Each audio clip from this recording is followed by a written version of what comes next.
صدیوں پہلے کی بات ہے جب زمین پر بادشاہتوں کا زور تھا اور انسان اپنی شان و شوکت پر فخر کرتا تھا۔ ایک ایسی بستی تھی جسے لوگ واداں زرین کہا کرتے تھے، کیونکہ وہاں کی مٹی سے بھی سونا جھلکتا تھا، نہریں دودھ کی طرح سفید اور باغات زمرد کی مانند چمکدار تھے، ہر دروازے پر سنگ مرمر کی محرابیں تھیں، اور لوگ دولت میں ایسے غرق تھے کہ خدا کا ذکر فقط زبان تک محدود رہ گیا تھا، دل پتھر ہو گئے تھے اور ضمیر سونے لگا تھا۔ اس بستی کے بیچوں بیچ ایک عظیم محل تھا جس کا بادشاہ زیون بن کعب کہلاتا تھا، جس کے تاج میں کنواں نور سے بھی زیادہ چمکدار ایک پتھر جڑا تھا۔ وہ اپنی طاقت پر اتنا مغرور تھا کہ اپنے دربار میں خود کو خالق وقت کہلوا دیتا، اور جو اس کے سامنے سر نہ جھکاتا اسے زندہ دیواروں میں چنوایا جاتا۔ اس شہر کے لوگ اپنی دنیا میں مست، غرور و لالچ میں اندھے ہو چکے تھے، مگر انہی گلیوں میں ایک فقیر بھی رہتا تھا جس کا نام سالم تھا، جو کبھی کسی دروازے پر مانگنے نہیں جاتا تھا، بس مسجد کے ایک ٹوٹے ستون کے سائے تلے بیٹھ کر کہتا، جو نصیب میں ہے وہ خود چل کر آتا ہے۔ سالم دن میں محنت مزدوری کرتا، رات کو اپنے رب سے باتیں کرتا اور اکثر لوگوں کو خبردار کرتا، اے لوگو، غرور کے ایوان ریت کی بنیاد پر کھڑے ہیں، ایک جھونکا آئے گا تو سب مٹ جائے گا، اپنی دولت کے خول سے نکل کر دل کو جیتا کرو۔ مگر شہر والے اس کا مذاق اڑاتے، بچے اس پر پتھر پھینکتے اور امیر اسے پاگل کہتے۔ بادشاہ نے کئی بار اس فقیر کو دربار میں بلایا، مگر سالم کبھی نہ گیا۔ وہ کہتا، میں اس کے در پر کیوں جاؤں جو خود اپنے رب کے سامنے نہیں جھکتا۔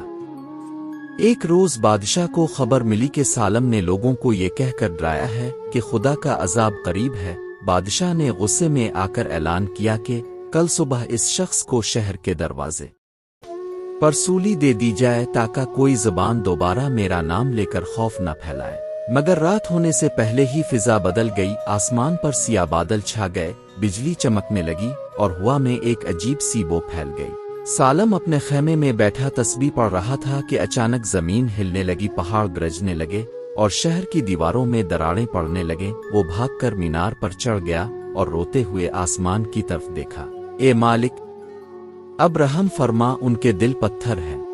مگر اس رات رحم نہ ہوا۔ صبح جب سورج نکلا تو واداں زرین زمین کے سینے میں دفن ہو چکی تھی، سب محل، بازار، نہریں اور وہ تاج محل بھی جس پر بادشاہ ناز کرتا تھا، اب صرف پتھروں کا ڈھیر رہ گیا تھا۔ سالم کئی دن تک ملبے کے درمیان گھومتا رہا، کبھی کسی پتھر کو اٹھا کر دیکھتا تو کسی کی چوڑیاں مل جاتی، کبھی کسی دروازے کا لوہا، اور کبھی کوئی بچہ جو ریت میں دب کر مسکرا رہا تھا۔ سالم نے ایک چھوٹی سی جھونپڑی بنائی اور وہاں اذان دینے لگا۔ اس نے فیصلہ کیا کہ اس تباہی کا قصہ آنے والی نسلوں کو سنائے گا، تاکہ کوئی بستی دوبارہ غرور میں خدا کو نہ بھولے۔ وقت گزرتا گیا، سالم بوڑھا ہو گیا، مگر اس کے لبوں پر ایک ہی فقرہ رہ گیا، جو دل خدا سے خالی ہو وہ شہر پتھروں سے بھر جاتا ہے۔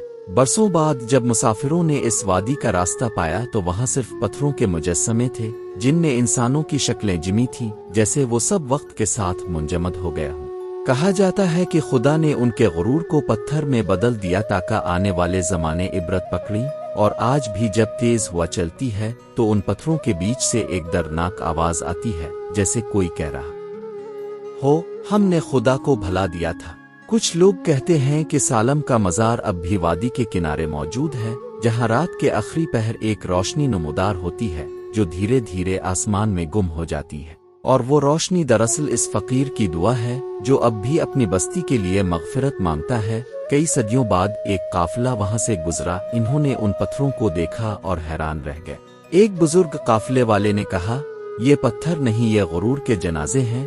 اس نے ریت پر لکیر کھینچی اور بولا، جہاں غرور آتا ہے وہاں ایمان چلا جاتا ہے۔ اس دن سے لوگوں نے اس وادی کا نام بدل کر پتھروں کا شہر رکھ دیا، جو وقت کے ساتھ قصہ بنتا گیا، مگر ہر دور میں کوئی نہ کوئی سالم پیدا ہوتا رہا جو لوگوں کو یاد دلاتا رہا کہ دنیا کی ہر بادشاہت عارضی ہے، مگر دل کی بادشاہی ابدی۔ دولت مٹ جاتی ہے مگر کردار باقی رہتا ہے، اور وہ قومیں ہمیشہ زندہ رہتی ہیں جو اپنے خدا کو یاد رکھتی ہیں، نہ کہ وہ جو اپنے محلوں کو